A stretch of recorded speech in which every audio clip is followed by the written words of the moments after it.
চাকরিচ্যুত সাবেক বিডিআর সদস্যদের কর্মসূচি আপাতত স্থগিত ঘোষণা করেছেন আন্দোলনকারীরা। তারা জানায় অনেকে আহত হওয়া এবং তৃণমূলের সদস্যদের একত্রিত করার লক্ষ্যে আপাতত সাবেক বিডিআর সদস্যদের কর্মসূচি স্থগিত রাখা হয়েছে। এদিকে আন্দোলন থেকে আটককৃত 12 জনকে ছেড়ে দেওয়া হয়েছে। সকালে 3 দফা দাবিতে পদযাত্রা করে অন্তর্বর্তী সরকারের প্রধান উপদেষ্টা সরকারি বাসভবন যমুনার দিকে যাওয়ার পথে পুলিশের বাধার মুখে পড়েন।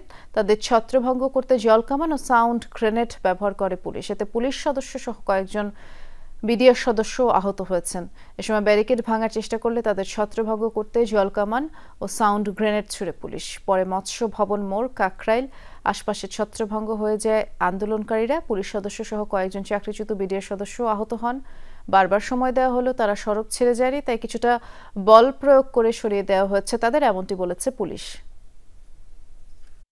আমাদেরকে গ্রেনেড সাউন্ড মেরেছে এবং পাথর নিক্ষেপ করেছে, টিএসএল মেরেছে। এই যে রক্ত, আমরা কিন্তু কোনো অপ্রীতিকর ঘটনা ঘটাই নাই।